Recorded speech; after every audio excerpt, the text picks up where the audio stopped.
The kitchen smelled of roasted garlic and thyme, an aroma that promised a warm, cozy meal. Emily stood at the countertop, her slender fingers deftly chopping carrots. Rhythmically here the knife on the cutting board was the only sound that broke the silence of the evening. Her dark hair was pulled back into a messy bun, a few strands stuck to her neck, damp from the steam rising from the pan on the stove.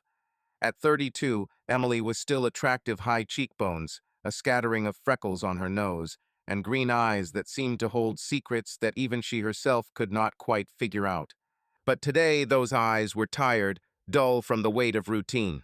The clock on the wall was ticking. Approaching 6:30 p.m. Nick was due home soon unless the fire department called him back for an extra shift. Again, Emily glanced at her watch, her lips pressed into a thin line. She didn't blame him for the job, not really. Being a firefighter was part of Nick. He was all guts and heart, a man who wouldn't think twice about throwing himself into a burning building. But lately it seemed like he was saving everyone except her. She was stirring a pot of beef stew, the wooden spoon quietly scraping along the bottom of the soft by contact. The house was too quiet. There were no children. They decided to wait when waiting seemed like a choice rather than a deferment. Just the hum of the refrigerator and the occasional creaking of an old craftsman house settling into its bones. Emily sighed, wiping her hands on her apron. She caught her reflection in the window above the sink, still beautiful, of course, but the woman looking back at her seemed burdened with a burden she couldn't name. "Pull yourself together, Em," she muttered, shaking her head. She turned off the burner and grabbed the bottle of Merlot from the counter, pouring herself a generous glass. The first sip was sharp, warming her throat, and she closed her eyes for a moment, letting the wine dull the edges of her anxiety. The front door creaked, and Emily's shoulders tensed involuntarily. "Hey, honey," Nick called, his voice rough but warm, like gravel smoothed by years of love. She heard his shoes hit the floor and his keys jingle as they fell on the table in the hallway. "I'm here," she replied, forcing a smile into her voice. She took another sip of wine to calm herself down. Nick appeared in the kitchen doorway, all broad shoulders and tired eyes. At 35, he was still handsome in that rugged, all-American way, blonde hair cut short, a jaw like it was carved from oak, and a faint scar above his left eyebrow from a dare that had gone wrong years ago. He was wearing a faded dark blue sweatshirt and jeans, his work bag slung over one shoulder. He dropped her at the table and crossed the room to kiss her forehead. "Smells amazing," he said, his lips brushing against her skin. "You're spoiling me." Emily pressed into the kiss for half a second before pulling away to stir the stew again. "Long shift?" she asked, trying to speak lightly. "Yeah. Fire in the center. No one was hurt, but it was dirty." He grabbed a beer from the refrigerator, opening it with a hiss. "Are you okay?" "Some, I don't know, quiet." She shrugged, turning to him. "Just another day, you know. Laundry, groceries, everything as usual." Her voice was level, but something flashed in her eyes, irritation, perhaps, or a plea that he did not catch. Nick nodded, taking a sip of his beer. "You are a saint for putting up with my schedule." He spoke sincerely, but the words sounded rote, like a line he had relied on too often. He sank into a chair at the table, scrolling through something on his phone. "The boss is talking about extra shifts next month. Budget cuts." Emily's hand froze halfway to the spoon. "Again?" The word came out sharper than she intended. He looked up, frowning slightly. "It's not like I have a choice, Em, you know." "I know." She turned back to the stove, her jaw tense. I miss you, that's all." Nick's expression softened. He stood up, crossed the room, and put his arm around her waist from behind. "I miss you too," he muttered, resting his chin on her shoulder. "We'll figure it out. Maybe we can go away for the weekend, just the two of us." She nodded, but the smile did not reach her eyes. "Yes, that would be great." They ate dinner at a small oak table, the clanking of spoons on bowls filling the silence. Nick talked about the fire, about the newbie who almost ruined the hose, about the broken coffee maker in the unit. Emily listened, nodding at the right times, but her mind wandered. She loved Nick Hell, She did, but love wasn't the problem. The problem was the monotony, the way their days blended into each other like a watercolor left in the rain. She wanted something alive, something that made her pulse quicken, even if she couldn't admit it out loud. After dinner, Nick cleared the table while Emily loaded the dishwasher. This was their routine, polished to a dull shine. He kissed her cheek before heading into the living room to watch the end of the football game, leaving her alone in the kitchen. She poured another glass of wine and leaned against the countertop, looking out the window at the darkening street. And then she saw him. Across the street, in the light of a porch light, stood a new neighbor. Mark, I think that was his name. He moved a month ago into a two-level house with an overgrown lawn. She saw him only briefly, a tall figure in a leather jacket, always alone, always moving with a kind of conscious confidence that seemed dangerous, not in a violent way, but in a way that made you wonder what he was hiding. Today he leaned against his mailbox, a cigarette smoldering between his fingers. The smoke curled upward, reflecting the light. He was older than Nick, about 38, with dark hair that fell just below his collar, and a face that was all sharp angles and shadows. Even at this distance, there was something attractive about him, as if he was challenging the world, forcing it to look away. He was wearing a black shirt, the sleeves rolled up to his elbows, exposing his muscular forearms. Divorced, the gossip in the area said. No children, no guests. Emily's breathing froze for a second. She didn't know why. Maybe it was the way he stood, so still, like a predator assessing its territory. Or the way his head tilted slightly, as if he felt her gaze. Her fingers tightened their grip on the glass of wine. Are you coming? Nick's voice broke the spell, coming from the living room. Yeah, just a second, she replied, her voice even despite the sudden heat in her cheeks. She moved away from the window, but could not resist taking another look. Mark was still there, exhaling a cloud of smoke, his eyes fixed on something in the distance. Or maybe her stomach clenched at her. She shook her head, pushing away the thought. Not stupid, she said to herself.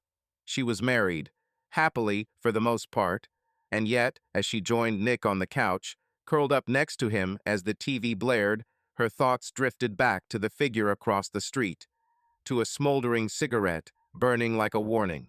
Nick hugged her, not noticing anything. Are you sure you're okay? He asked, without taking his eyes off the screen. I'm fine, she lied, resting her head on his shoulder. But her heart was beating a little faster, and her thoughts were already slipping out the window, across the road, to a person she did not know. The night dragged on. Nick fell asleep on the couch, his beer bottles sweating on the coffee table. Emily threw the blanket over him, her movements quiet and practiced. She could have woken him up and persuaded him to go to bed, but she didn't. Instead, she poured the rest of the wine and returned to the kitchen, like a moth drawn to the window by a flame. Mark was gone, the porch light had gone out, and his house was in darkness. But the street seemed alive, charged with something she couldn't name. She stood there, glass in hand, looking at the empty mailbox where he was. Her reflection stared back at her, a woman caught between the life she had and the one she didn't dare dream of. She finished the wine and placed the glass in the sink, her fingers lingering on the cool porcelain. Tomorrow will be another day: laundry, groceries, the same stew stewing on the stove. But today, for the first time in years, Emily felt the stirring of something reckless, something that scared her as much as it excited her. The morning began with the smell of coffee and the faint hum of the TV in the living room. Emily, still in her pajamas, a cotton t-shirt and shorts, stood by the coffee maker, watching the dark stream fill the glass jug. Outside the window, the morning was gray, with low clouds that promised rain. She didn't sleep well. Thoughts of last night, of the cigarette smoldering in the dark, of how her heart had stopped for a moment, still swirled in her head, like smoke she couldn't push away. Nick walked down the stairs, his steps heavy but confident. He was already dressed for his shift, a dark blue fire department t-shirt, jeans, his hair still damp from the shower. He looked exhausted, but the same spark that appeared before work burned in his eyes. Emily loved that look, even if it was increasingly not directed at her. Good morning, he said, kissing her temple as he reached for the mug. You got up early. I couldn't sleep, she answered with a shrug. Her voice was soft, but there was a weariness in it that she did not try to hide. Are you here until this evening? If they don't detain you, Nick said, pouring coffee. But you know how it happens. He glanced at her, trying to smile. I'll try to be back by dinner, I promise. Emily nodded, but her smile was forced. Fine. She turned to the sink, starting to wash the dishes from last night's dinner, although the dishwasher could handle it. She just needed something to keep her hands busy. Nick finished his coffee in one gulp, put the mug in the sink, and hugged her from behind, just like yesterday. I love you, Em, he said quietly, his voice sincere but hurried. You know that, right?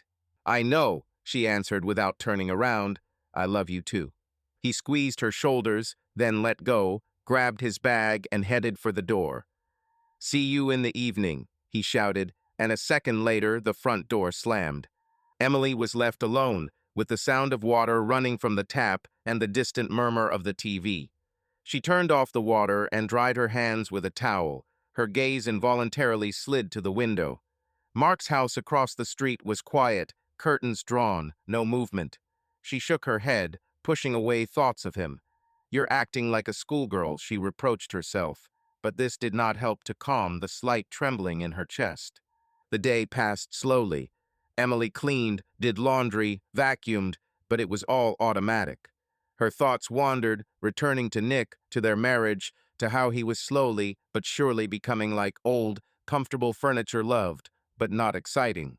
She turned on the radio to drown out the silence, but even the upbeat pop tunes couldn't fill the void. By noon, she decided to go out into the garden to tend to the flowers. Her rose beds were her pride, one of the few activities that still brought joy. She put on an old straw hat and picked up the pruning shears, her knees sinking into the soft earth as she trimmed the withered buds. The air was cool, with a hint of rain, and the street was deserted except for the occasional car. She didn't notice Mark leaving his house. He stood on the porch, dressed in a black t-shirt and jeans, his dark hair slightly tousled by the wind. He had a mug in his hands and was looking at the street, as if thinking about something. Emily felt his presence like a light electric shock. She looked up, her heart skipping a beat. Their eyes met across the road. It only lasted a second, but Emily felt the heat rise to her cheeks. Mark raised his mug slightly, as if greeting her, and the corner of his mouth twitched into a half smile. This was not a friendly gesture from neighbors. There was something impudent, almost defiant, about it. Emily froze, her fingers gripping the pruning shears. She forced herself to nod in response, briefly, almost imperceptibly, before returning to her roses. Her heart was pounding, and she hated herself for it. When she looked up again, Mark was gone. The porch was empty. The door was closed. She let out a breath she hadn't realized she'd been holding. It doesn't mean anything, she said to herself, but her thoughts were already confused, returning to that fleeting smile, to the way his eyes, dark and impenetrable, seemed to see right through her. By evening, everything changed. Emily was in the living room folding laundry when her phone vibrated. It was her friend Liz, whose message consisted of one word. TV, Emily frowned, but turned on the local news channel. The report was already underway. Smoke, flames, flashing lights of fire trucks. The camera showed a residential building engulfed in flames, and the presenter excitedly spoke of a heroic rescue. Firefighter Nick Holt risked his life to enter a burning building and carry out 2 children and their mother, she said. The family is now in the hospital, but their lives are out of danger thanks to Holt's bravery. Emily froze, her hands hovering over a stack of towels. Nick appeared on the screen, his face covered in soot, his uniform wet from the water from the hoses. He looked exhausted but determined, answering the reporter's questions in short, modest phrases. Just doing my job, he said, and Emily felt her chest tighten with pride. This was her Nick, a man who never sought fame, but always ended up where he was needed. The phone vibrated again, messages from neighbors, friends, even her mother. Did you see the news? Nick is a hero. So proud of him, Emily answered briefly, her fingers trembling. She was proud, of course she was. But somewhere under this pride another feeling grew: loneliness, sharp and cold, like a blade. Nick returned home after midnight. Emily was waiting for him, sitting on the sofa with a glass of wine. The news was still running the report, now with headlines like "City Hero Saves Family." She stood up when she heard the door open and rushed towards him, hugging him so tightly that she could smell the smoke on his clothes. "Are you okay?" she whispered, her voice trembling. "Yes, I'm fine," he replied, hugging her back. His voice was hoarse, tired. "Just a hard day. I saw the news. Nick, you're incredible." She pulled away, looking into his eyes. "I'm so proud of you." He smiled, but the smile was weak. "Thank you, Em. I'm just glad everyone is alive." He ran his hand through his hair, leaving a trace of soot on his forehead. "I need a shower, and probably sleep." She nodded, releasing him. "Go. I'll make you a sandwich if you want." "You're an angel," he said, kissing her cheek before heading upstairs. Emily returned to the kitchen, her movements mechanical as she took out the bread and turkey. Pride still simmered in her, but loneliness grew like a shadow.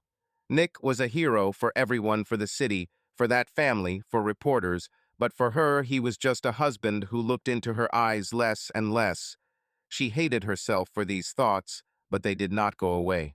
She put the sandwich plate on the table and walked over to the window, her gaze sliding back to Mark's house. His porch light was on, and she saw him, standing there just like yesterday, with a cigarette in his hand. But this time he was looking directly at her house. Right at her. Emily froze.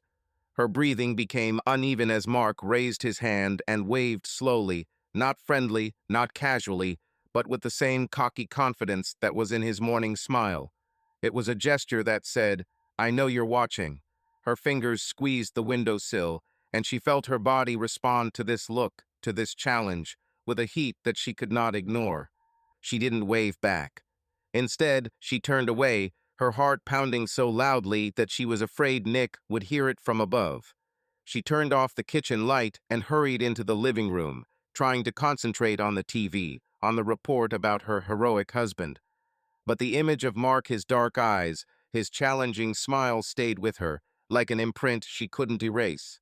Nick came down half an hour later and ate a sandwich, barely speaking. He thanked her, kissed her forehead, and said that he needed to sleep.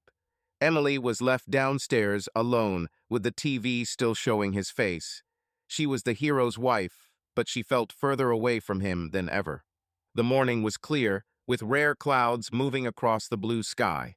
Emily stood at the mailbox, leafing through a stack of bills and flyers. Her hair was pulled back into a high ponytail, and an old cardigan over her jeans gave her a cozy, almost homey look. But there was a sense of nervousness in her movements. Her fingers moved too quickly through the envelopes. Her gaze kept glancing to the house across the road. After yesterday, that fleeting wave of Mark's hand, his impudent look, she couldn't shake the feeling that something had changed. Not in the world, but in herself. She almost didn't hear footsteps behind her. Only the slight crunch of gravel made her turn around. Mark stood a few meters away, at the edge of his lawn, with a garden hose in his hand. He was wearing a faded black t-shirt that hugged his shoulders and faded jeans. His dark hair was slightly disheveled, and the same half smile that she had already seen played in the corner of his mouth. Emily felt her cheeks heat up and immediately hated herself for it. "Good morning," he said, his voice low and slightly hoarse, as if he had just smoked a cigarette. "You must be the neighbor I see in the window all the time."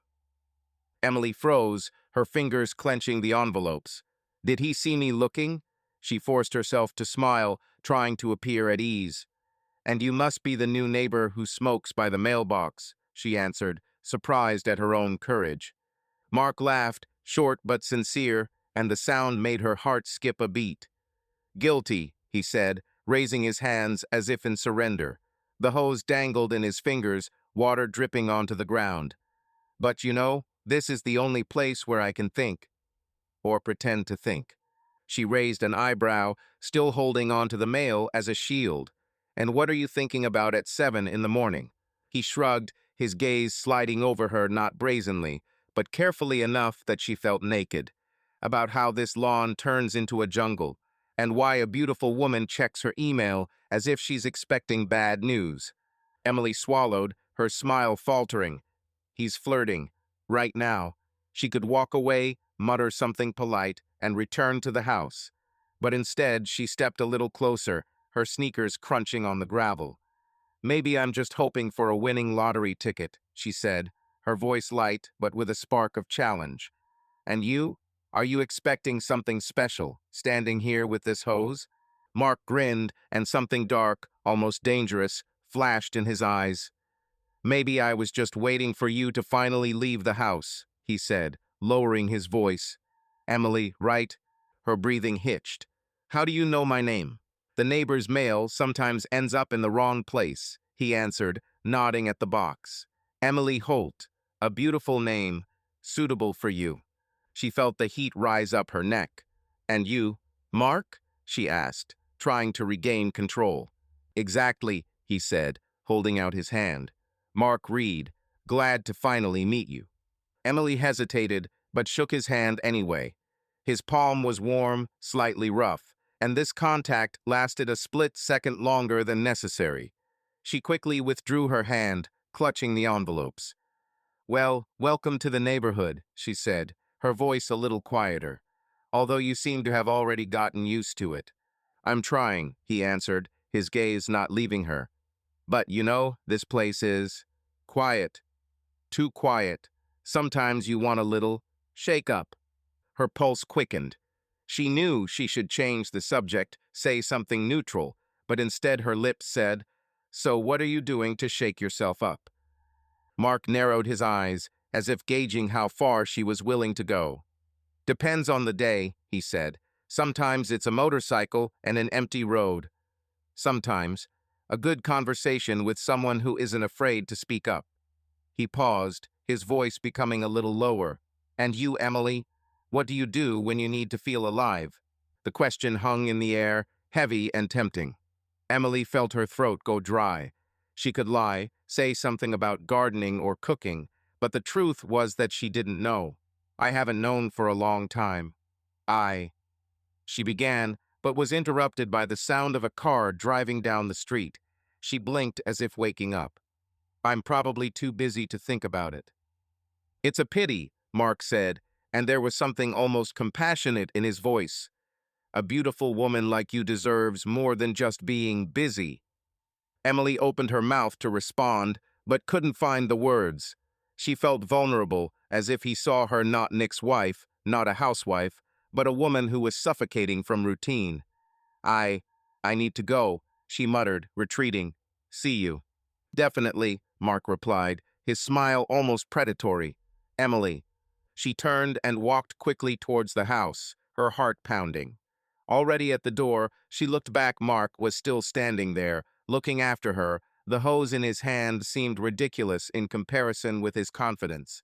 She slammed the door and leaned against it, trying to catch her breath. It was just a conversation, she said to herself. But her skin burned where his fingers touched her hand. The day passed in a fog. Emily tried to keep herself busy vacuuming the living room, sorting out the laundry, even baking cupcakes, although no one asked for them. But every time she passed the window, her gaze was drawn to Mark's house. She hated herself for it, but she couldn't stop.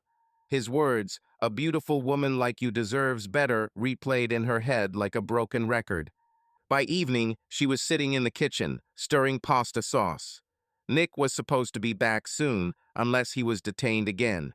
She tried to concentrate on cooking, but her thoughts went back to Mark, to his voice, to the way he looked at her, as if he knew what she wanted even before she knew it. The door opened, and Nick's voice broke the silence. "Hey, I'm home," he shouted, throwing his bag at the entrance. Emily wiped her hands on her apron and went out into the hallway. Nick looked tired but happy, his uniform still smelling of smoke. "Hi," she said, forcing herself to smile. "How is the day?" "Crazy," he replied, kissing her on the cheek. "But nothing I can't handle." "Smells delicious. What do we have?" "Chicken pasta," she said, returning to the kitchen. "Sit down, it will be ready now." Nick plopped down at the table, scrolling through his phone. Have you heard what they write? He asked, nodding at the screen. Reporters are still calling. They want an interview for some magazine. Emily placed the plate in front of him, her movements automatic. That's great, Nick, she said, but her voice sounded dull. You deserve it. He looked at her, frowning. Are you okay, Em? You're kind of, I don't know, distant. She froze, her fingers gripping the edge of the tabletop. For a second, she thought that he was seeing her thoughts, her meeting with Mark, her confusion. But his eyes were just tired, not suspicious. I'm fine, she lied, sitting down opposite him. I'm just tired. I understand, he said, taking the fork. You take on too much. Maybe you should take a day off. Go to the spa or something else. Maybe, she answered, but her thoughts were already elsewhere. She looked at Nick, her husband, her hero, the man she loved, but all she felt was emptiness. And somewhere in the depths of her mind flashed the image of Mark, his voice, his words that promised something that she could not name. Dinner passed in silence, interrupted only by the clatter of forks and Nick's occasional remarks about work. Emily nodded, smiled, but her heart was somewhere outside the window, across the street, where a man she barely knew had already begun to change everything. The morning was muggy, the air heavy with an approaching thunderstorm. Emily sat on the porch with a cup of coffee, her gaze wandering around the street, although she tried to convince herself that she was just enjoying the weather. A week had passed since their conversation at the mailbox, and since then Mark had become a shadow in her thoughts, elusive, but constant. She found herself looking out the window more often than necessary, checking her email at the same time, hoping or fearing to see him. It was ridiculous, almost shameful, but she couldn't stop. She took a sip of coffee, her fingers nervously fiddling with the hem of her cardigan. Nick left for his morning shift, leaving behind only the smell of his cologne and a note on the refrigerator. I love you. I'll be back for dinner. Emily tried to focus on her tasks, the shopping list, cleaning, calling the bank, but her thoughts kept returning to Mark. To his voice, to the way his eyes lingered on her a little longer than they should have. This scared her, but worried her even more. The noise of a motorcycle interrupted her thoughts. She looked up to see Mark pulling out of his garage. He was wearing a leather jacket, his dark hair was tousled by the wind, and even from a distance his presence seemed tangible. He stopped at the edge of the driveway, turned off the engine, and took off his helmet, his eyes immediately finding hers. Emily felt her heart jump. She wanted to look away, but couldn't.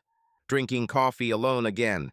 He shouted across the road, his voice was light, but with the same cocky note as before. He got off the motorcycle and walked towards her. His steps were confident, almost predatory.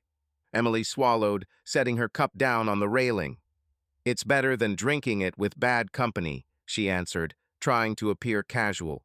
But her voice trembled, giving her away. Mark stopped at the edge of her lawn, his smile slow, almost dangerous. Oh, am I bad company? He asked, bowing his head. I thought you liked our last conversation.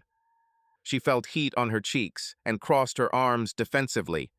He was tolerant, she said, her lips twitching into a smile she couldn't contain. Tolerant, he repeated, as if tasting the word. He stepped closer, now only a low fence separated them. You know, Emily, you don't look like a woman who is content with being tolerant. Her breathing became uneven. His words were like sparks, and she felt them ignite something inside her, something she hadn't touched in years.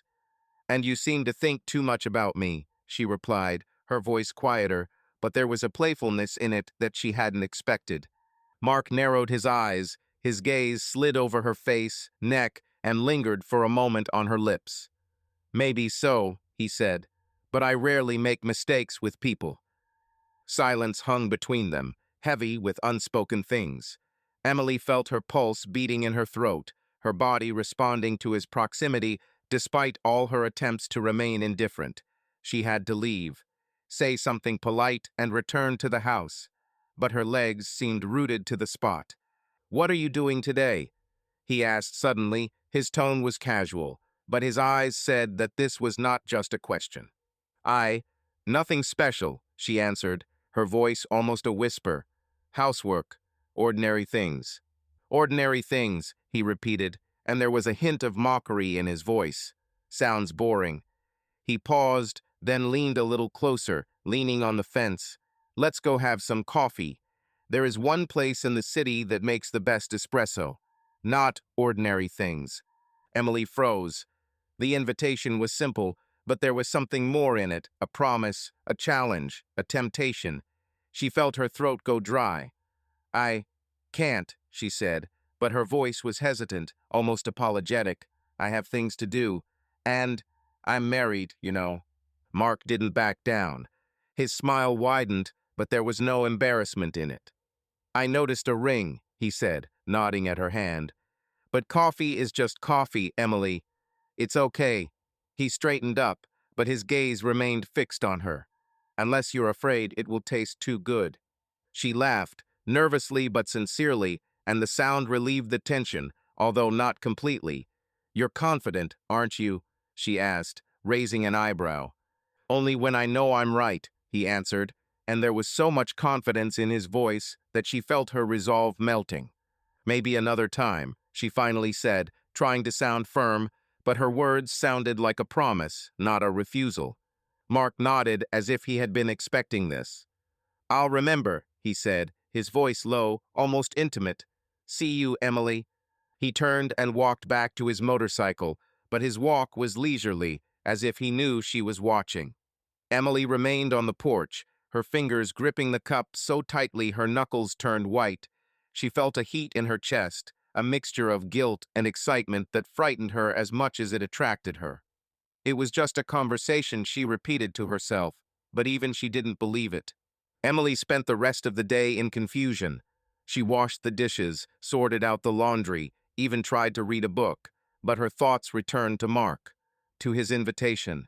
The way he looked at her, as if he saw not only her facade, but also everything that she hid, her boredom, her melancholy, her desire for something more.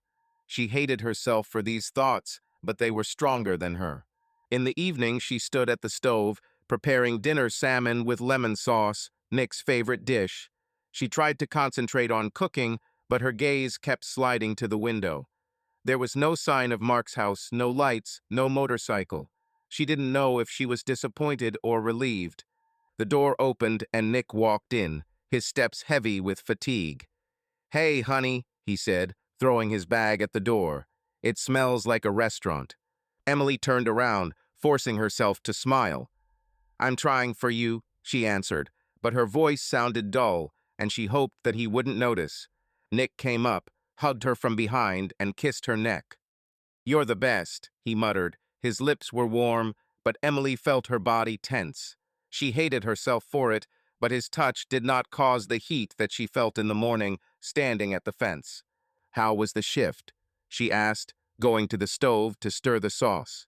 Ordinary, he answered, sitting down at the table. Well, except that the reporters called again. They want to film some kind of story. He shook his head as if it annoyed him. I don't understand why they can't just leave me alone. You're a hero, Nick, Emily said, placing the plate in front of him. People want to know about you. He shrugged, picking up his fork. I'm just doing my job. He looked at her, his gaze softened. How are you? You look, I don't know, thoughtful. Emily froze, her heart skipped a beat. She was afraid that he would see her confusion, her thoughts about Mark, her guilt. But his eyes were just tired, not suspicious. I'm just tired, she lied, sitting down opposite him. Lots of things to do. You take on too much, he said, as always. Maybe you should rest? Go somewhere? Maybe, she answered, but her thoughts were already elsewhere. She looked at Nick, her husband, the man she loved, but all she felt was emptiness. And somewhere in the depths of her mind flashed the image of Mark, his voice, his gaze, which promised her a life that she was afraid to even imagine. Dinner passed in silence, interrupted only by the clatter of cutlery. Emily smiled when she needed to, answered Nick's questions, but her heart was somewhere outside the window, across the street, where a man she barely knew had already begun to destroy her world. The rain pounded on the roofs, soft but persistent, enveloping the street in a gray haze. Emily stood at the kitchen window, her fingers nervously fiddling with the edge of the curtain. She had not planned to go out, but the morning dragged on unbearably slowly, and her feet led her to the door when she noticed Mark on his porch. He was fixing something on his motorcycle. His shirt was wet from the rain, sticking to his shoulders. She couldn't look away. Just asking if everything's okay, she said to herself, pulling on her jacket and grabbing her umbrella. Now she stood outside his garage, the umbrella trembling in her hand as drops dripped down its edges. Mark looked up, wiping his hands with a rag. His dark eyes narrowed, but the corner of his mouth twitched into a familiar half-smile. "Are you lost?" he asked, his voice low and slightly mocking. "Or did the rain drive you to me?" Emily swallowed, her cheeks flushed despite the cold. "I just saw you fiddling around here," she said, trying to sound casual. "I thought maybe I needed help." He raised an eyebrow, clearly amused. "Help with a motorcycle?" He nodded at her umbrella and neat jacket. "You don't look like a mechanic, Emily." She laughed, nervously, but it relieved the tension. "Okay, you're right," she admitted. I don't know. I wanted to go out." Mark threw the rag aside and straightened up, his gaze becoming more attentive. "Let's go inside," he said, nodding toward the open garage door leading into the house. "You look like you need to warm up." She hesitated. It was a step over the line to enter his house, to be alone with him. But the rain got stronger, and her curiosity, mixed with something more dangerous, pushed her forward. "Okay," she said quietly, folding her umbrella, but only for a minute. Inside, Mark's house was unexpectedly cozy, but with a touch of chaos, a leather sofa littered with magazines, a wooden table with a couple of empty bottles of beer, the smell of leather and coffee in the air. He threw his jacket on the chair and nodded towards the sofa. "Sit down. Would you like some coffee or something stronger?" "Coffee," she answered quickly, sitting on the edge of the sofa. Her heart was pounding, and she hated herself for it. "You're just a neighbor. It doesn't mean anything." Mark disappeared into the kitchen and returned a minute later with 2 mugs. He placed one in front of her and sat down opposite her in the chair, his long legs stretched out in front of her. "Well," he said, sipping his coffee, "what made you go out in the rain? It's not like you just wanted to check out my bike."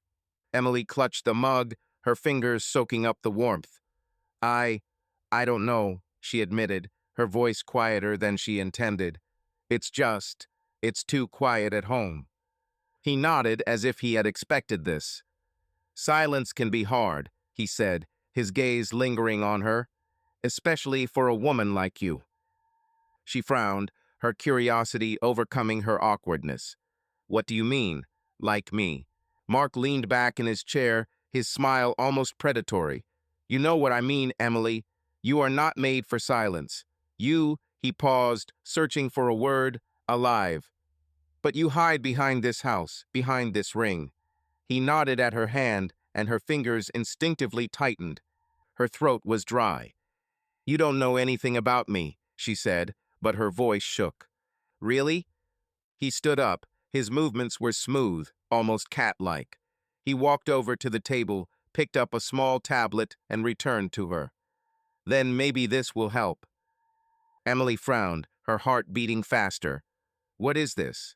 "Just look," he said, handing her the tablet. His tone was calm, but something dark, almost defiant, flashed in his eyes. She took the device, her fingers trembling. The screen showed video from a surveillance camera aimed at her home. The quality was clear: her porch, her windows, her figure flashing in the kitchen. She saw herself, how she stood at the window, looking out onto the street, how she checked her mail, how her gaze lingered on Mark's house. The video gave way to another. She is in the garden, pruning roses. Her face is thoughtful, almost sad. Another thing, she's on the porch, drinking coffee, her eyes looking for something across the street. Emily felt the blood drain from her face. Shock mixed with shame overwhelmed her. "Were you following me?" she whispered, her voice trembling. She looked up at Mark, her eyes full of confusion. "For what?" He didn't look away. His face was calm, almost emotionless. "I didn't follow," he said. "The camera is there for security reasons." But you're always there, Emily, every day, and I see what you are like. Lonely. He paused. His voice became quieter. You deserve better than to look out the window and wait. Her cheeks were burning, a mixture of anger and embarrassment boiling inside. She should have gotten up, thrown the tablet, and walked away. But her legs did not obey. His words, lonely, you deserve better, touched something deep, something she had tried to ignore for years. This, this is wrong, she managed, but her voice was weak, almost pleading. Mark stepped closer, squatting in front of her so that their faces were on the same level. Wrong? He asked. His voice was soft, but there was steel in it. It's not right that you're going out in that house. I see you, Emily. Not a fireman's wife, not a housewife. You, and you are special. Her breathing became uneven. His proximity was almost tangible. She felt the warmth of his body, the smell of rain and leather coming from him. Her mind screamed at her to stop, to remember Nick, their marriage, their life. But her body betrayed her, leaning a little closer, her eyes lingering on his lips. I shouldn't be here, she whispered, but didn't move. But you're here, he replied, his voice low, almost hypnotic. He slowly raised his hand. His fingers touched her cheek with a light, almost weightless movement. And I don't want you to leave. Emily closed her eyes, her heart beating so loudly that she was sure he could hear. His touch was electric, awakening something in her that she had long buried. She knew it was a mistake, she knew it was cheating, but at that moment all she wanted was to feel alive. Mark leaned closer, his breath touching her lips. Tell me to stop, he whispered, but there was no question in his voice, only confidence. She didn't say anything. Instead, she leaned forward and their lips met. The kiss was slow but greedy, full of hunger that they both held in check. His hand slid to the back of her head, deepening the kiss, and Emily felt her body respond, how every cell came to life under his touch. It was wrong, it was dangerous, but it was real. She pulled away first, her breathing ragged, her eyes full of confusion and desire. I, I can't, she whispered, but her hands were still on his chest, contradicting her words. Mark looked at her. His eyes were dark, almost wild. You can, he said quietly, but I won't force you. He pulled back, giving her space, but his look said that this was just the beginning. Emily stood up, her legs shaking. She grabbed the umbrella without looking at the tablet still lying on the sofa. I need to go, she said, her voice hoarse. You know where to find me, he answered without moving. His voice was calm, but there was promise in it. She ran out into the rain without opening her umbrella, letting the water wash away the heat from her skin. But Mark's kiss, his words, his look remained with her, like a tattoo that she could not erase. And when she entered her house, empty and silent, she knew that she could no longer pretend that nothing had changed. The days after the kiss were like a fever. Emily woke up feeling like her heart was beating too loud, too fast. She looked at Nick at breakfast, at his tired smile, at his strong hands holding a mug of coffee, and felt guilt squeezing her chest like a vice. But at the same time, her thoughts inevitably returned to Mark, to his dark eyes, to his voice, to the way his touch awakened something in her that she had not felt in years. She hated herself for it, but she couldn't stop the flow of images. His lips on her lips, his fingers on her skin, his words, "You are special." Emily tried to stay away. She avoided windows, stopped checking email in the morning, even went out into the garden, only when she was sure that Mark was not at home. But it was no use. He was everywhere, in her dreams, in her thoughts, in the way her body responded to the slightest hint of his presence. She felt like a traitor, but even more so a woman who had finally remembered what it meant to be desired. On Friday afternoon, everything changed. Nick went to a 2-day training in a nearby city, some kind of certification for firefighters. He hugged her before leaving, his lips lingering on her forehead a little longer than usual. I'll call when I get there, he said.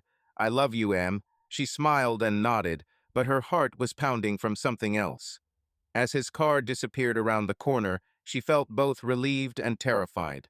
She was alone, and she knew it was dangerous. In the evening, the rain returned, soft but persistent, knocking on the windows. Emily was sitting on the couch with a glass of wine. The TV was muttering something in the background, but she wasn't listening. Her gaze returned again and again to the window to Mark's house.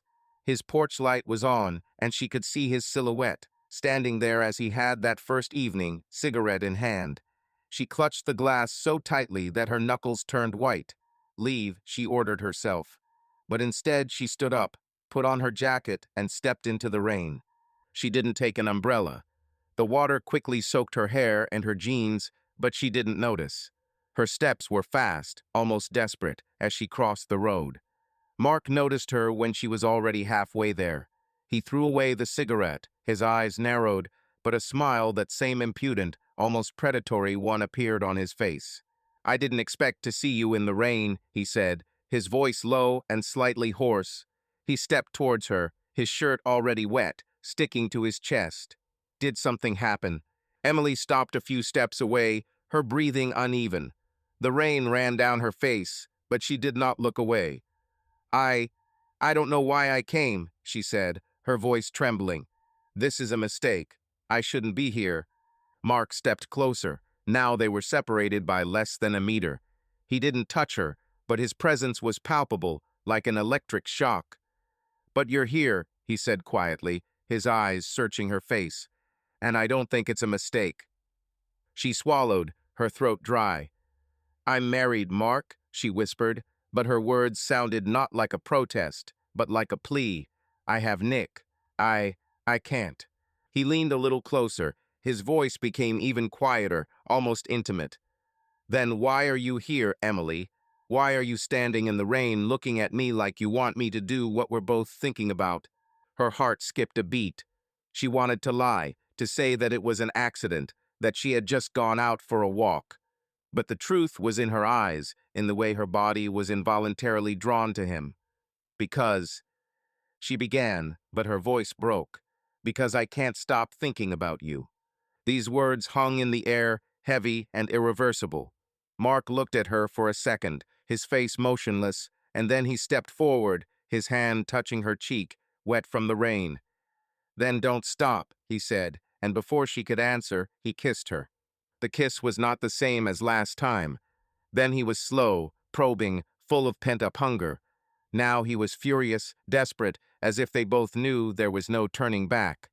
Emily replied, her hands clutching his shirt, her body pressed against his despite the cold and wet fabric. The rain poured down, but they did not notice, absorbed in each other. Mark pulled away just enough to whisper, "Let's go inside." It wasn't a question, and Emily didn't mind. She let him take her hand and lead her into the house, her mind screaming for her to stop, but her body had already made a choice. It was warm inside, but it couldn't compare to the heat she felt when Mark pressed her against the wall in the hallway. His hands slid under her jacket, throwing it to the floor. His lips found her neck, and Emily gasped, her fingers tangling in his hair. It was passion, pure and unbridled, something she had never experienced with Nick, or maybe she had simply forgotten what it was like. "Are you sure?" he asked, his voice hoarse, his breath hot on her skin. He looked into her eyes, and there was something almost vulnerable in his gaze, as if he was giving her one last chance to retreat. Emily knew she had to say no, but instead she nodded, her voice barely audible. Yes. This word destroyed the last barrier. Mark picked her up. His arms were strong, confident, and in a moment they were in his bedroom. Clothes fell to the floor, wet, heavy, unnecessary. Their movements were fast, almost feverish, but there was so much desire in each touch that Emily felt her world crumbling and rebuilding itself. It wasn't just physical, it was liberating, like she was finally allowing herself to breathe. When it was over, they lay in his bed, their breathing still uneven. The rain pattered on the windows and Emily stared at the ceiling, her body relaxed, but her mind already starting to scream. The guilt she had suppressed now came in waves. She turned her head and saw Mark lying next to her, his hand resting on her waist. He looked at her, his eyes dark but soft. "Are you okay?" he asked quietly. She didn't know what to answer. "I don't know," she admitted, her voice trembling. It was. "Hereby," he finished for her, his fingers lightly squeezing her skin. "You shouldn't feel guilty for wanting to live, Emily." But she felt it. She felt like a traitor, a liar, a woman who had destroyed everything she had promised to preserve. She sat up, pulling the sheet over herself. "I need to go," she said, her voice hoarse. Mark didn't stop her. He just watched her get dressed, his face unreadable. "You know where to find me," he said as she headed for the door. She didn't answer. The rain was still pouring when she left, but now it seemed colder, penetrating to the bones. She returned home, her clothes were wet, her hair stuck to her face. It was quiet inside, too quiet, and she collapsed onto the sofa, covering her face with her hands. Tears came unexpectedly, burning and heavy. She cried not only because of guilt, but also because, despite everything, she knew that she wanted to return. Nick returned the next evening. Emily met him at the door, her smile rehearsed but fragile. He looked tired but happy, his bag falling to the floor with a familiar thud. "Hey, honey," he said, kissing her on the cheek. "Did you miss me?" "Of course," she answered, and that was the first lie. Her voice was level, but her heart was pounding. She turned towards the kitchen to hide her eyes. "How was the training?" "Mortal boredom," he said, following her. "But now I'm a certified expert on new breathing apparatus." He laughed, but then fell silent, looking at her. "Are you okay, Em? You look, I don't know, pale." Emily froze, her hand frozen on the handle of the refrigerator. She knew he didn't suspect Nick was too straightforward, too trusting, but his words still cut. She turned, forcing herself to meet his gaze. "I just didn't get enough sleep," she lied. Her voice was calm, but inside she was screaming. "My head hurts." He nodded, accepting her words without question. "You need to rest," he said, hugging her. "Maybe we can have a lazy day tomorrow, just you and me." "Sounds great," she replied, but her smile was forced. She felt his warmth, his love, but all she could think about was Mark, his hands, his voice, his bed. Dinner passed in silence. Nick talked about his day, about the jokes in the unit, about the new boss. Emily nodded, smiled, but her thoughts were elsewhere. She lied to him with every word, with every look, and this lie was the first line of betrayal that she could not step back. The silence in the house became almost tangible, like fog settling on the skin. Emily sat at the kitchen table, her fingers tracing the rim of her empty coffee mug. It was Monday morning, and Nick was already getting ready for his shift. His steps echoed in the hallway as he pulled on his boots, but there was an unusual slowness in his movements. Emily knew he sensed her coldness, although she couldn't understand why. She saw it in his gaze's slight confusion, a hint of concern, and every time her heart sank with guilt. But she couldn't stop herself. Not now, when Mark has become part of her world, like a poison that simultaneously poisons and attracts. I'm gone," Nick called from the hallway, his voice warm, but with a subtle hint of uncertainty. He appeared in the doorway, his broad figure filling the space. "Are you okay today? Maybe I'll pick you up after my shift, and we can have dinner somewhere." Emily looked up, forcing herself to smile. "Maybe," she said, her voice soft but empty. "Call me later, okay?" He nodded, but his eyes lingered on her a little longer than usual. "Fine." "I love you," he said, and there was more in these words than just habit, as if he was looking for confirmation that she was still his. "I love you too," she replied, and the lie burned her throat. She watched him leave, the door closing behind him, and only then exhaled, her shoulders slumping. She hated herself for it, for the fact that his love became a burden on her, for the fact that she could not be the Emily he knew. Her gaze involuntarily slid to the window. Mark's house was quiet, but she knew he was there. He was always there, even when he was not visible. After their last meeting that night in the rain, that passion that turned her world upside down, he became more insistent.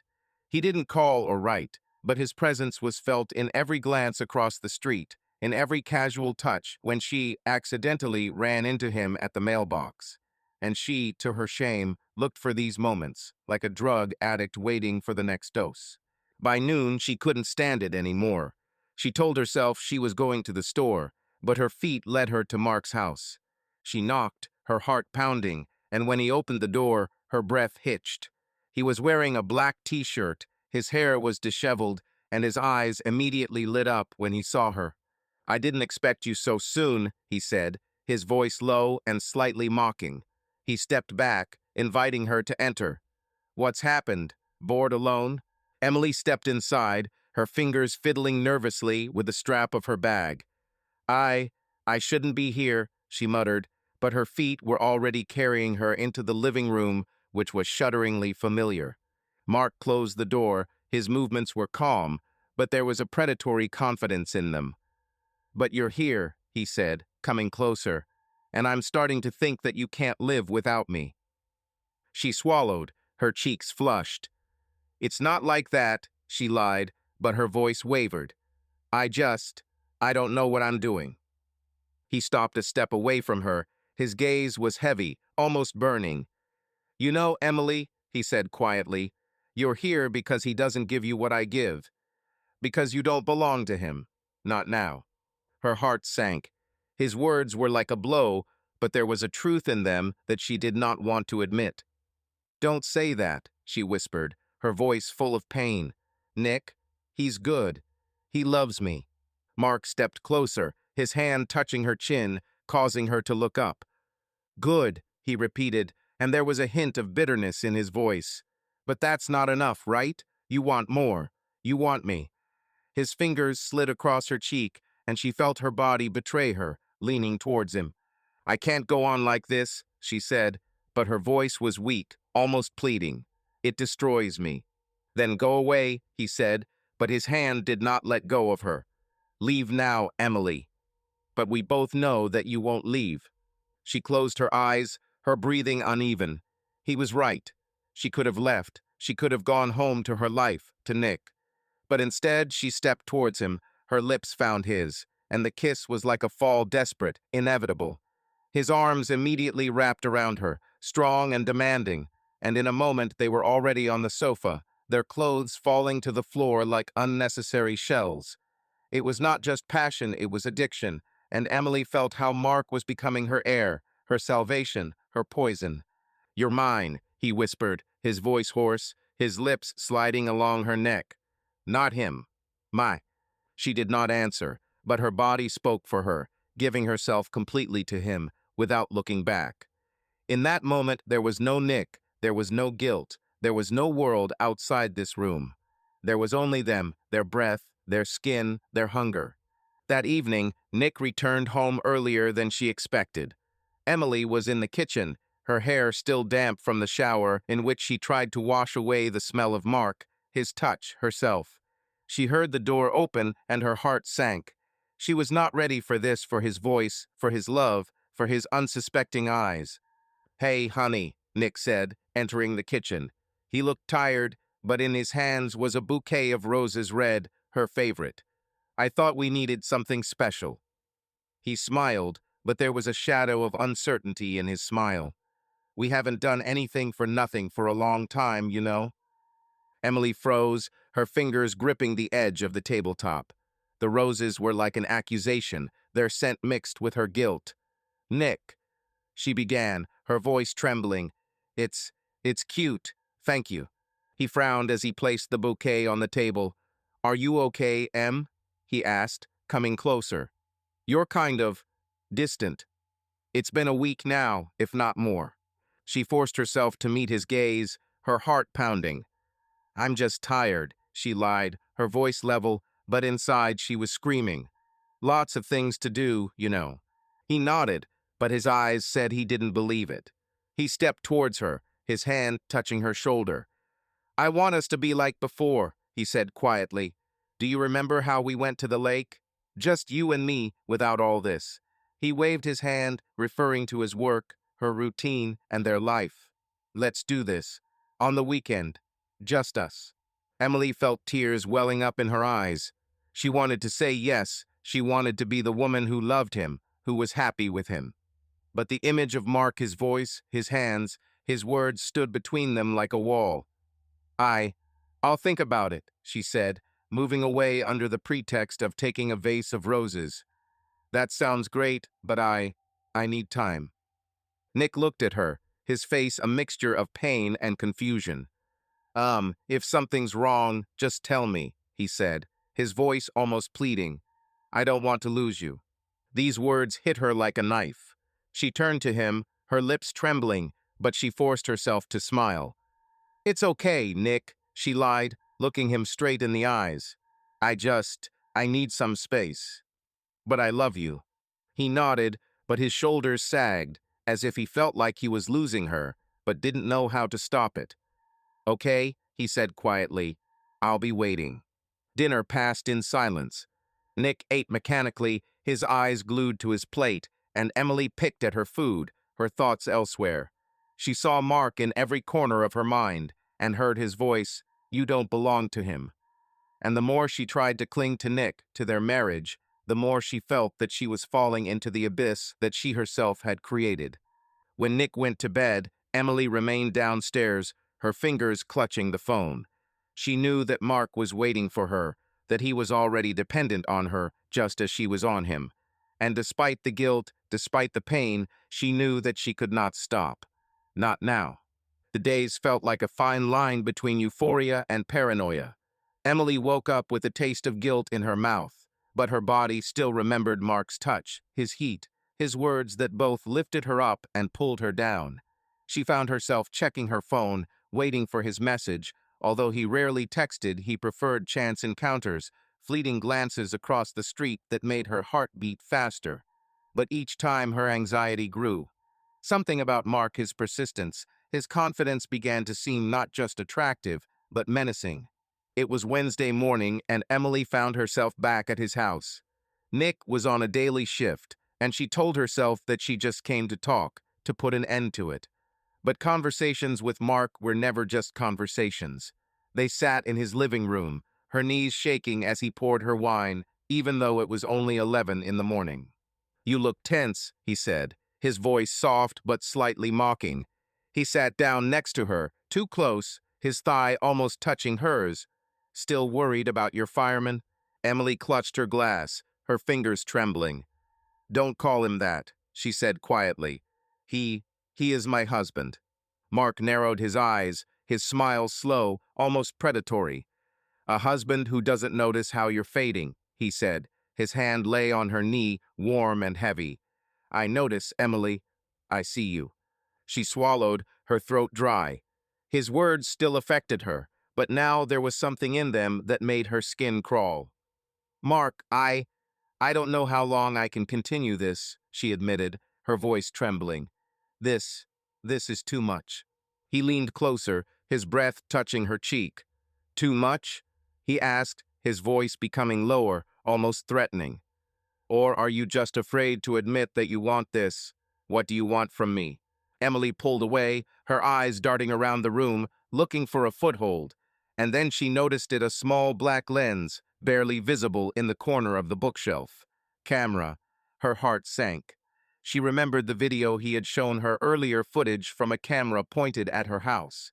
But this camera was inside, and it was looking right at them. What is this? She asked, her voice sharp, almost panicked. She pointed at the camera, her hand shaking. Are you? Are you recording us? Mark leaned back, his face remained calm, but something dark flashed in his eyes. It's just a precaution, he said casually, but his tone was too even, too rehearsed. Security, you know. Emily stood up, her glass of wine remaining on the table. Safety, she repeated, her voice trembling with anger and fear. Did you record me? Ours. She paused, unable to say it out loud. Did you write everything down?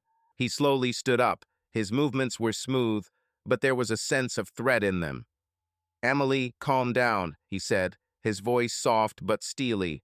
It's not what you think. I just want to preserve these moments. You know how much you mean to me. Her eyes widened and her breathing became uneven. Save?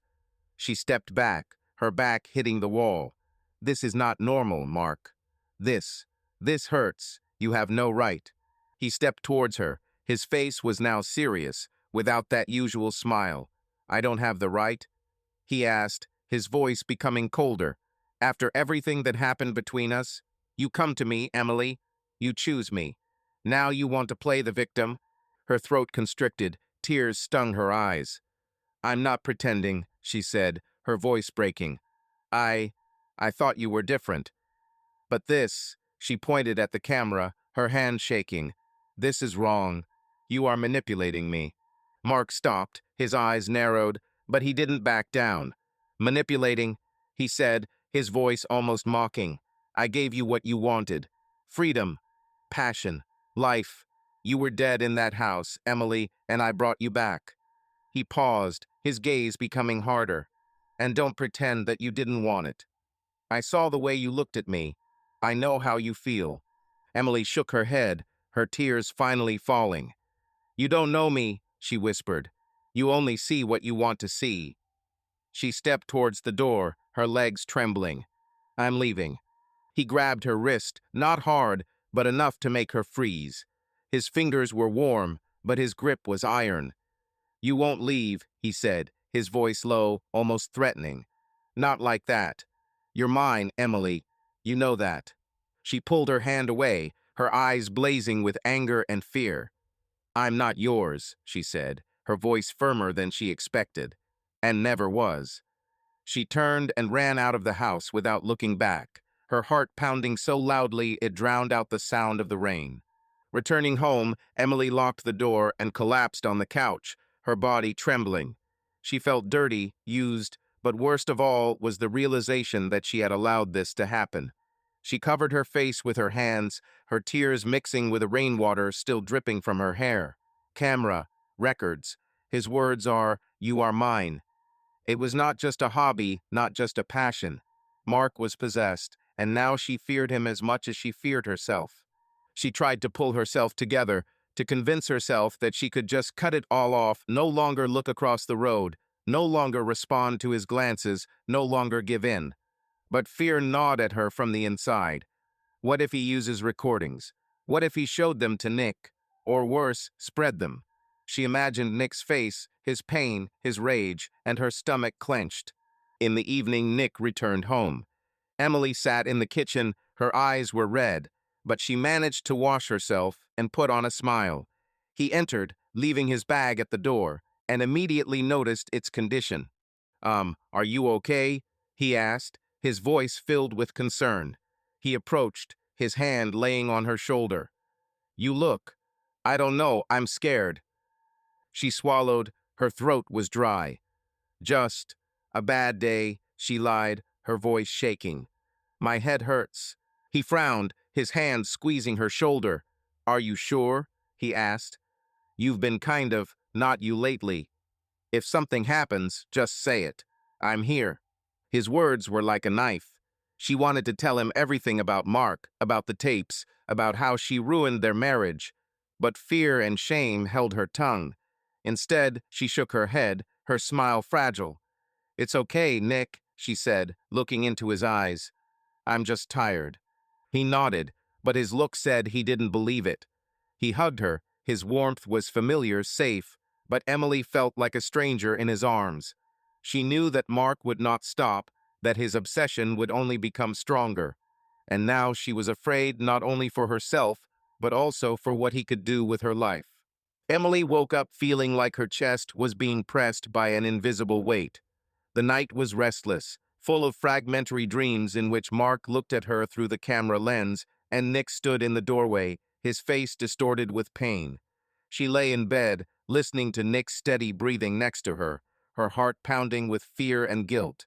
After she discovered the camera in Mark's house, his words, "You are mine," sounded not like a promise, but like a threat. She knew she had to cut it off, but the fear that he would use the tapes paralyzed her. She needed to know more. Who is he? What is he hiding? In the morning, when Nick left for his shift, Emily sat down at her laptop.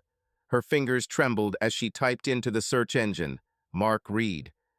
The results were scant: a LinkedIn profile, an old address in another state, a few mentions in local news about real estate sales.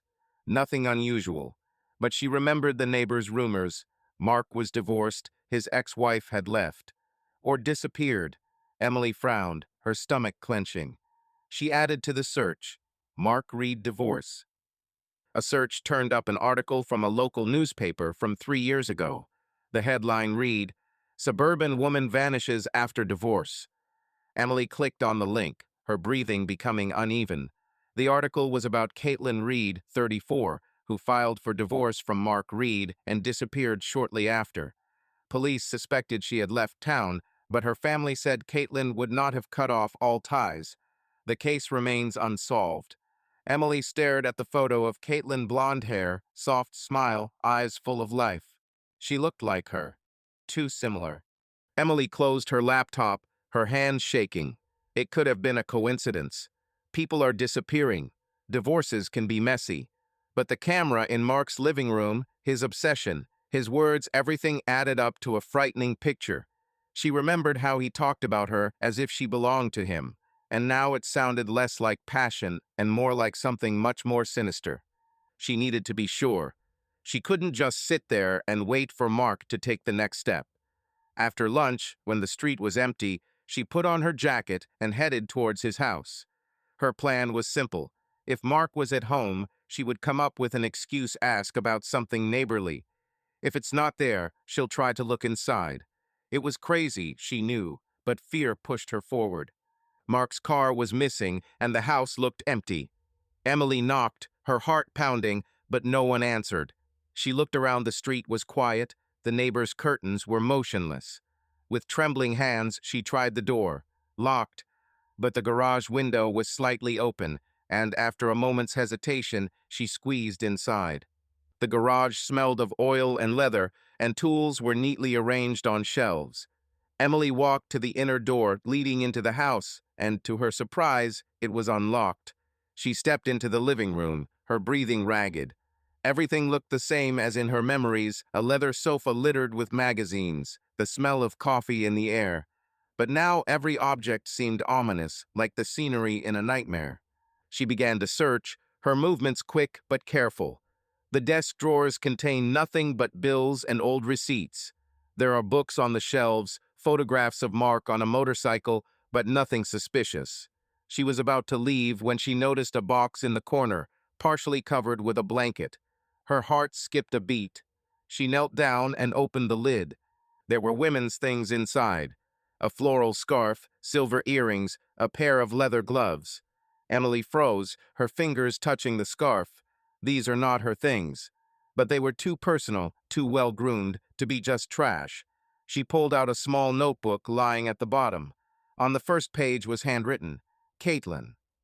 Emily gasped, her hands shaking. These were Caitlin's things. Why are they still here if she left? A noise behind her made her flinch. She turned around and saw Mark standing in the doorway. His face was inscrutable, but his eyes glowed with something dark, almost wild. "What are you doing, Emily?" he asked. His voice was calm, but there was a sense of threat in it. She jumped up, the box overturned, things scattered on the floor. I... She paused, her voice trembling. "These are her things, Mark."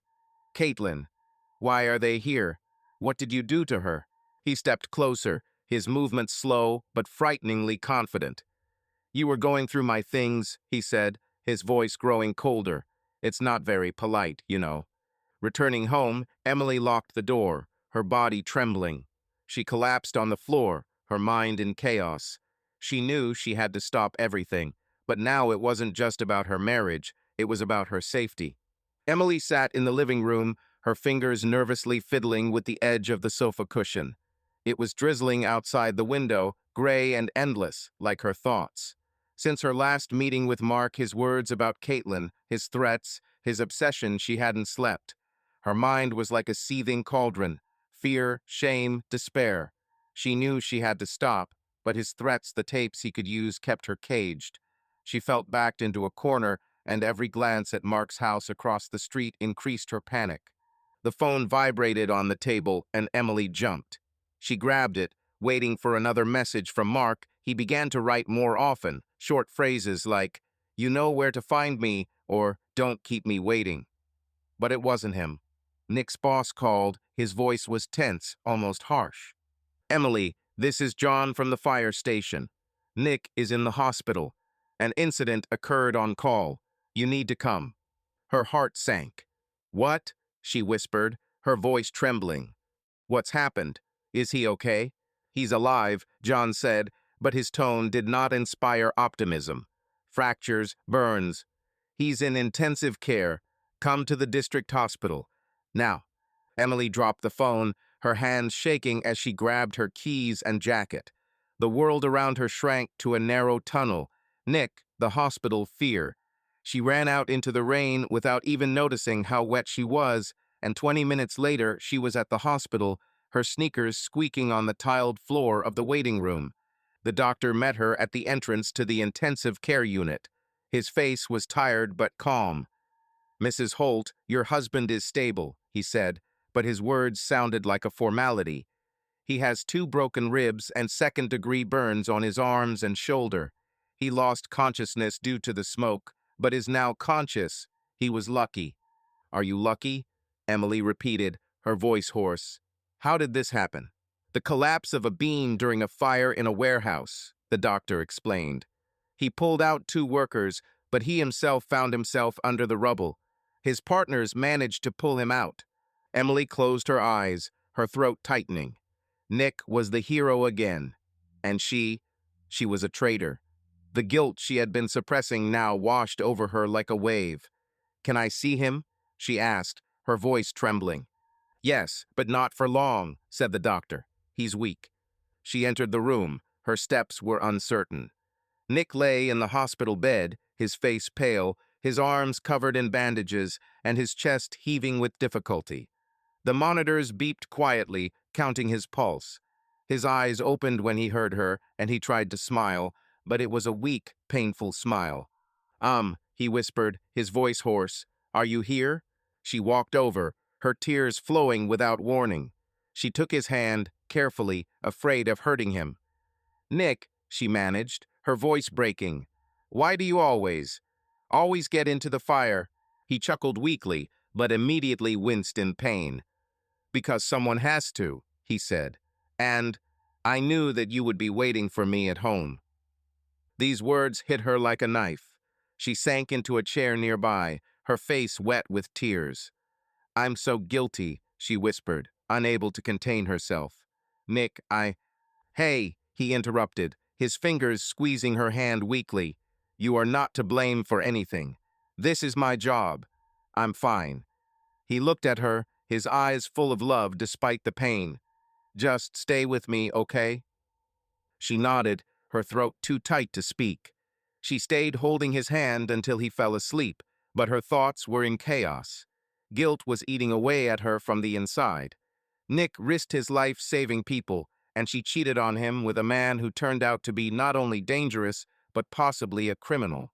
She imagined Mark blackmailing her, Nick finding out the truth, and her stomach churned. She couldn't live like this anymore. She had to stop everything forever. The next day, Emily returned home to get things for Nick. The hospital allowed her to pick him up in a couple of days if his recovery went well.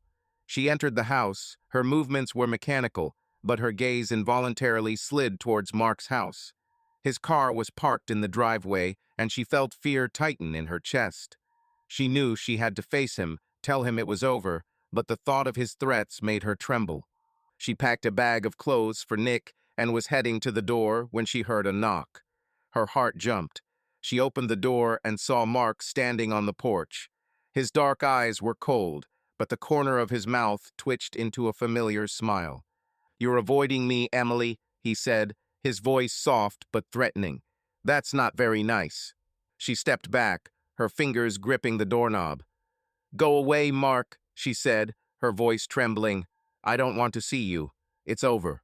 He narrowed his eyes, stepping closer so she could smell his cologne. "Is it over?" he asked, his tone almost mocking. "You don't think so? Not after everything that happened between us." Emily shook her head, her eyes blazing with anger and fear. "Nick is in the hospital," she said, her voice sharp. "He almost died. And I can't be the one to destroy him anymore. I'm leaving you. Forever." Mark laughed, short and sharp. "Are you leaving?" he said, his voice becoming colder. "You can't leave, Emily. I have a video. Every time we meet, Every moment you moaned my name." He leaned closer, his voice dropping to a whisper. "One click and your hero will see who you really are." Her throat tightened as panic washed over her. "You won't do this," she whispered, but her voice was weak. "You won't dare." "Try me," he said, his eyes dark, almost wild. "You're mine, Emily, and if you try to leave, I'll tell everyone. Nick, to your neighbors. I will destroy your life like you are trying to destroy mine." She trembled. Her tears were close.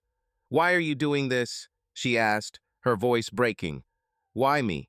He looked at her, and for a second his face softened, but it wasn't sympathy, it was obsession. "Because you are special," he said quietly. "You're not like her. Caitlin tried to leave, and I couldn't stop her. But I won't let you go." Emily gasped, her fear turning to horror. His words about Caitlin confirmed her worst fears. You did something to her," she whispered. "You're not just sick. You are dangerous." Mark stepped towards her, but she slammed the door, quickly turning the lock. "Leave," she shouted through the door, her voice trembling. "If you come close, I'll call the police." She heard his laughter, muffled but sinister. "You will do what I say, Emily," he said through the door, "or everyone will find out. Think about it." His footsteps died away and Emily collapsed on the floor, her body shaking with sobs. She knew she had to fight, but fear paralyzed her. Nick lay in the hospital, his life hanging in the balance, and she was trapped in a trap created by her own mistakes. But one thing she knew for sure, she couldn't let Mark ruin their lives.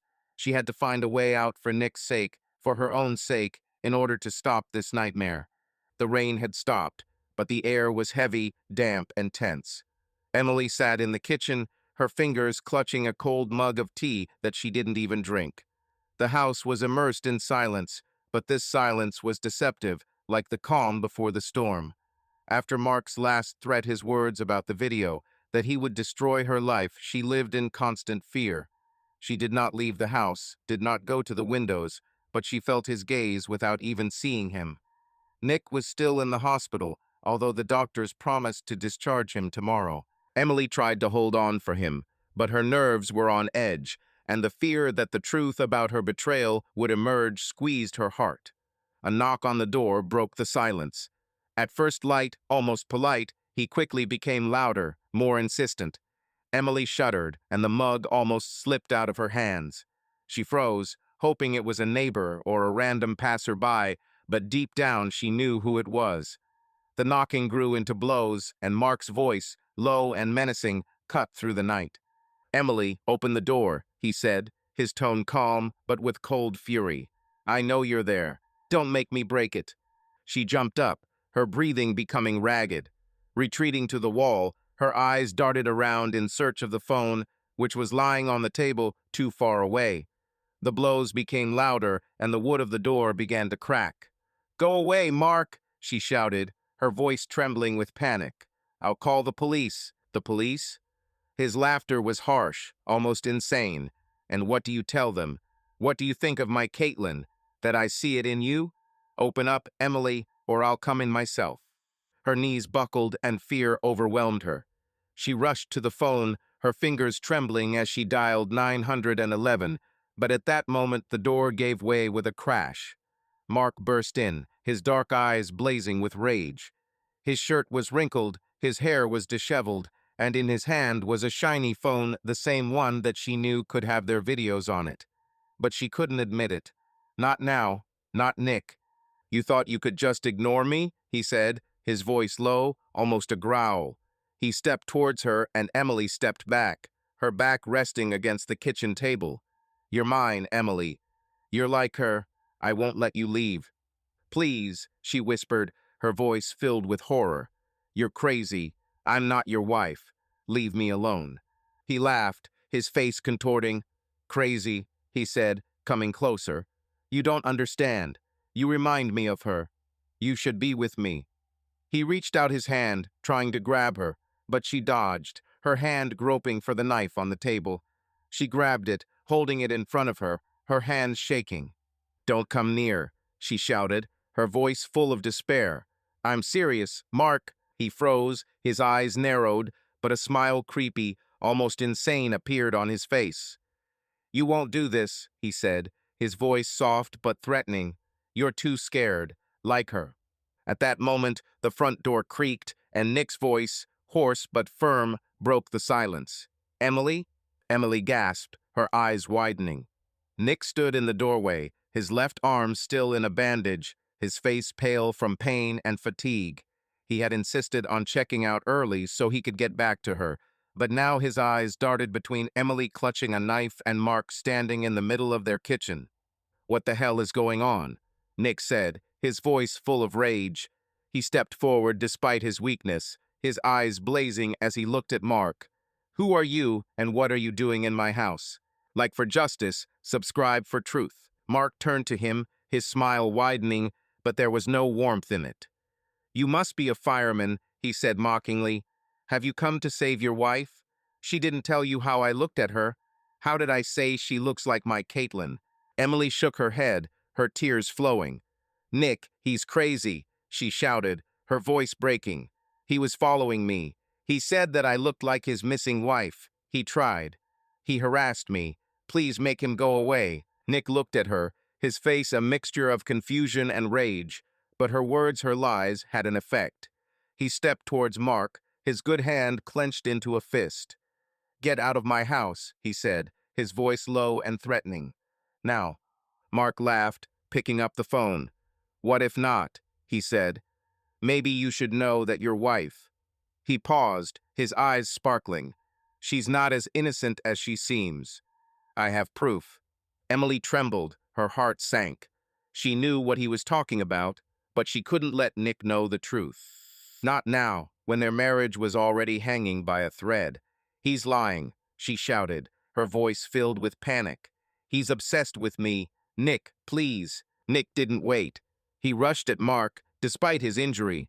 His good hand grabbed Mark by the collar, and they fell to the floor, knocking over a chair. Emily screamed. The knife fell from her hands, clanking on the tiles. The men struggled. Nick was weakened, but his rage gave him strength. Mark punched him in the ribs, and Nick gasped in pain, but didn't back down, his fist connecting with Mark's jaw. "Nick, stop," Emily shouted, her voice filled with panic. She was afraid for him, for his injuries, but she could not move. Her legs seemed rooted to the floor. Mark burst out, his face contorted with rage. He grabbed the phone lying on the floor and swung it, aiming for Nick's head. But Nick dodged, his hand grabbing Mark's wrist, and he pushed him back. Mark stumbled, his head hitting the edge of the kitchen table with a thud. He collapsed on the floor, his body went limp. Blood began to spread across the tiles from the wound on his temple. Emily froze, her breathing stopping. Nick stood over Mark, breathing heavily, his face pale, his eyes full of shock. "Emily," he began, but his voice broke. He knelt down, checking Mark's pulse. He's dead." Emily gasped, her hands covering her mouth. The world around her began to spin, her knees gave way, and she sank to the floor. "No, no, no, no," she whispered, her voice filled with horror. "It shouldn't have. Nick, Nick looked at her, his face a mixture of pain, anger, and confusion. "Who is he, Emily?" he asked, his voice hoarse. "What was he doing here? What did he mean about evidence?" Her throat tightened and tears streamed down her cheeks. She wanted to tell the truth, to admit everything, but the fear that it would destroy their family constrained her. Instead, she shook her head, her voice shaking. "He was crazy, Nick," she lied, her words desperate. "He kept an eye on me, said that I looked like his missing wife. He tried to make me." She trailed off, her tears making the lie more convincing.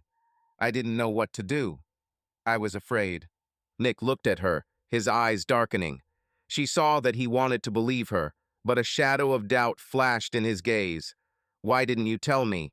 he asked quietly, his voice full of pain. "Why am I only finding out about this now?" "I didn't mean to bother you," she whispered, her voice breaking. "You were in the hospital. I thought I could handle it on my own." He nodded, but his shoulders sagged, as if he felt something was wrong but couldn't name it.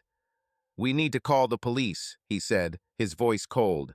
He looked at Mark's body, his face unreadable. "We'll sort this out. But Emily, we'll need to talk. About everything." She nodded, her body shaking with sobs. She watched as Nick pulled out his phone, dialing 911, his voice level despite everything. But his eyes, when he looked at her, were full of pain and questions that she was afraid to hear. Mark was dead, but her lies, her fear, her betrayal still stood between them like an invisible wall. And she knew that night changed everything, not just because of Mark's death, but because of the truth she would never be able to tell. The kitchen was flooded with the cold light of flashing lights coming through the windows. Police cars surrounded the house, their red and blue lights reflecting on the wet asphalt. Emily was sitting on the sofa in the living room, her hands clutching a blanket that one of the officers had thrown over her shoulders. She was shaking, although the room was warm, her eyes were red from crying, but now they seemed empty, as if she had disconnected from reality. Nick stood against the wall. His bandage on his arm was stained with blood, not his, but Mark's. His face was pale but firm, as if he was holding on by sheer force of will. The police walked around the house, their footsteps echoing on the wooden floor. One of them, a middle-aged detective with tired eyes, sat opposite Emily, his notebook open, pen at the ready. "Mrs. Holt," he said, his voice calm but insistent, "tell me again what happened, from the very beginning." Emily swallowed, her throat dry. She knew her story had to be flawless. Any mistake, any hint of the truth, her betrayal, her connection with Mark, and everything will collapse. She looked at Nick standing to the side. His gaze was fixed on her, but there was something new in his eyes, not just pain, but doubt. This scared her more than the police questions. He, he broke into the house, she began, her voice trembling, but she tried to speak clearly. "Mark Reed, our neighbor, he was obsessed with me, said I looked like his missing wife, Caitlin. He kept an eye on me and came when Nick was not there. I was afraid of him." The detective nodded, making notes. "And this evening, what did he do?" Emily clutched the blanket tighter, her fingers turning white. "He knocked on the door, shouting for me to open it. I told him to leave, but he broke the door. I grabbed the knife to defend myself, but then—" She paused, her eyes flicking to Nick. "Then Nick came back." The detective turned to Nick, his gaze becoming more attentive. "Mr. Holt, you said it was self-defense. Tell us how it all happened." Nick sat up straighter, his voice even despite his fatigue. "I returned home earlier than planned," he said. "I saw him in the kitchen. He threatened my wife. He held the phone, said something about evidence, and tried to grab her. I didn't think so. I just wanted to protect her. We fought, he hit me, I pushed him. He hit his head on the table. I didn't mean to." His voice trembled, but he quickly pulled himself together. "I didn't want him to die." The detective wrote something down, his face blank. "Did you know this man?" he asked, looking at Nick, then at Emily. "Did you have any conflicts with him before?" Emily felt her heart skip a beat. She was afraid that Nick would mention Mark's words about evidence that she was not so innocent. But he shook his head. "No," he said. "I saw him a couple of times. He was a neighbor. But I didn't know he was stalking Emily. She didn't speak." Her throat tightened. She wanted to thank him, but his gaze, cold, studying, stopped her. He protected her, but not because he fully believed. He protected her because she was his wife. "Bye." The detective nodded, closing his notebook. "Fine. We'll need to check Reed's house and his things. If he really was stalking you, Mrs. Holt, there may be evidence, notes, letters, something else." He paused, his gaze becoming sharper. "If there is anything else you want to tell us, now is the time." Emily shook her head, her voice weak. "No," she lied. "This is all. He was crazy. I just wanted him to leave me alone." The detective looked at her for another second, then stood up. "We will contact you if there are any questions. In the meantime, try to rest. It will be a long process." The police left, taking Mark's body, leaving behind only blood stains on the tiles and a silence that was heavier than any noise. Emily and Nick were left alone, but the distance between them seemed insurmountable. She wanted to come up to him, hug him, tell him that everything would be fine, but his gaze stopped her. He looked at her differently, not with love, not with anger, but with something that was worse, with distrust. "Nick," she began, her voice trembling. "Thank you for protecting me. I I was so afraid." He nodded, but his face was tense. "Why didn't you tell me?" he asked quietly, his voice full of pain. "If he was stalking you, why am I only finding out about it now that he's dead?" Emily swallowed, her hands shaking under the blanket. She knew the truth would destroy them, the confession of the affair, of how she had given in to Mark, of how her weakness had led to this night. I, I didn't want to worry you," she lied, her eyes avoiding his gaze. "You were in the hospital. I thought I could handle it. I thought he would just leave." Nick looked at her, his eyes narrowed. "He said something about evidence," he said, his voice level but steely. "What did he mean, Emily? What did he know about you?" Her heart sank. She opened her mouth to lie again, but the words stuck. "I don't know," she finally managed, her voice barely audible. "He was crazy, Nick. He said all sorts of things. I I don't know what he wanted." He nodded, but his look said he didn't believe it. Not completely. He ran his hand over his face, his fingers trembling. "I killed a man, Emily," he said, his voice breaking. "For your sake, and I want to believe that you are telling the truth. But—" He paused, his eyes meeting hers. "I feel like I don't know the whole story." Emily trembled, her tears flowing again. "Nick, please," she whispered. I I just want this to end. I love you. You are everything to me."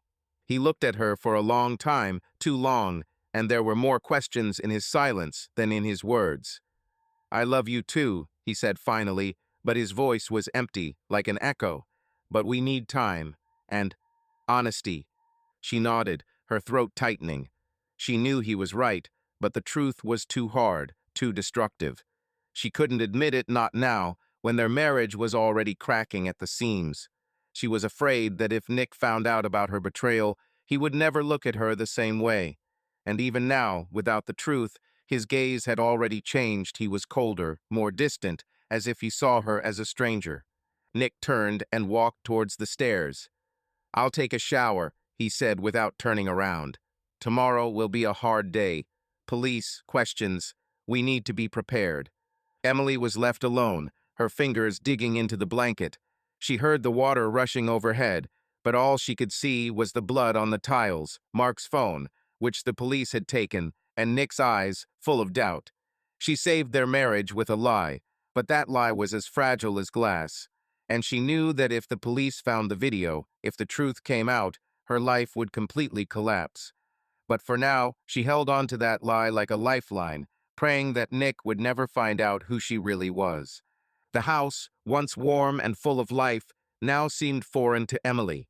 The walls, which she decorated with photographs of her and Nick's travels, now seemed to be pressing on her, and the silence between them was louder than any words. A month has passed since the night Mark died, a month since the police closed the case, ruling the death as self-defense. Nick was back at work. His injuries were healing, but something about him, about them, was forever broken. Emily saw it in his gaze. He looked at her with love, but behind this love, there were shadows of doubt, questions that he did not ask out loud, but which hung in the air. They lived together as before. They dined at the same table, slept in the same bed, but their conversations became shorter, more careful, as if they were both afraid of hurting something fragile. Emily tried to be the perfect wife. She cooked his favorite dishes, smiled when he returned home, touched his hand when he watched TV. But her smiles were empty, and his touches were rare and restrained. She knew he sensed her lies, even if he couldn't name them. And every time she caught his gaze, her heart sank with fear that the truth would emerge. The police didn't find anything suspicious at Mark's house, or so they said. His phone was damaged in the fight, the data could not be recovered, and Emily allowed herself to hope that the videos he threatened with disappeared with him. But this hope was fragile, like thin ice, and she lived in constant expectation that someone, the police, a neighbor, an anonymous person, would reveal her secret. She lay awake at night, listening to every noise, afraid that the past would come back to ruin her life. It was Friday night, and Emily was standing at the stove, stirring pasta sauce. Nick was at home, but instead of sitting with her in the kitchen as before, he went into his office, a small room that they had once called the den. She heard him turn on the computer, his fingers tapping on the keyboard, and her stomach lurched. He began to spend more time there, closing himself off from her, and she was afraid that he was looking for answers that she could not give him. "Dinner is almost ready," she called, trying to keep her voice light. "Would you like some wine?"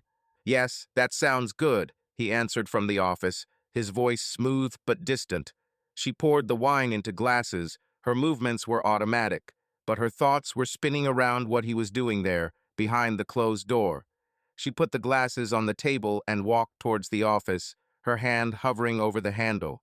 She wanted to knock and enter, but fear stopped her. Instead, she returned to the kitchen, her smile tight as a mask. In the office, Nick sat at an old wooden table, his eyes glued to the monitor screen. He checked his email, a routine that helped him take his mind off the thoughts that were nagging him. He still loved Emily, but her words about Mark, her fear, her silence did not add up to a whole picture. He felt that she was hiding something, and this feeling ate at him like acid. He hated himself for having doubts, but he couldn't push them away. A notification about a new letter popped up in the corner of the screen. The sender was anonymous, a strange address consisting of random letters and numbers. The subject line of the email was blank. Nick frowned, his finger hovering over the mouse. Something told him not to open it, but curiosity, or perhaps instinct, won. He clicked on the letter. The only attached file inside was a video. No text, no explanation. His heart beat faster, although he still did not understand what he would see. He plugged in his headphones, glanced at the closed door, and pressed play. The screen came to life. The video was filmed in a familiar room, Mark's living room, the same one that Nick had glimpsed when the police were searching his house. The camera was mounted high, probably on a shelf, and its angle of view captured the sofa. Emily was on the sofa.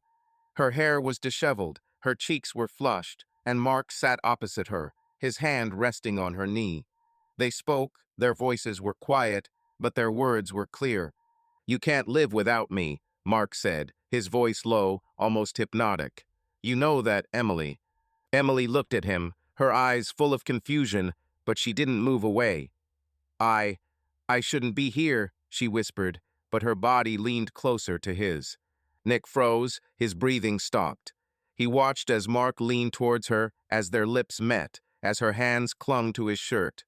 The video continued, showing more too much. Their passion, their closeness, moments that Emily denied, calling Mark crazy, a stalker. Everything was a lie. His fingers curled into fists, his nails digging into his palms. He wanted to stop the video, to break the monitor, but he couldn't look away.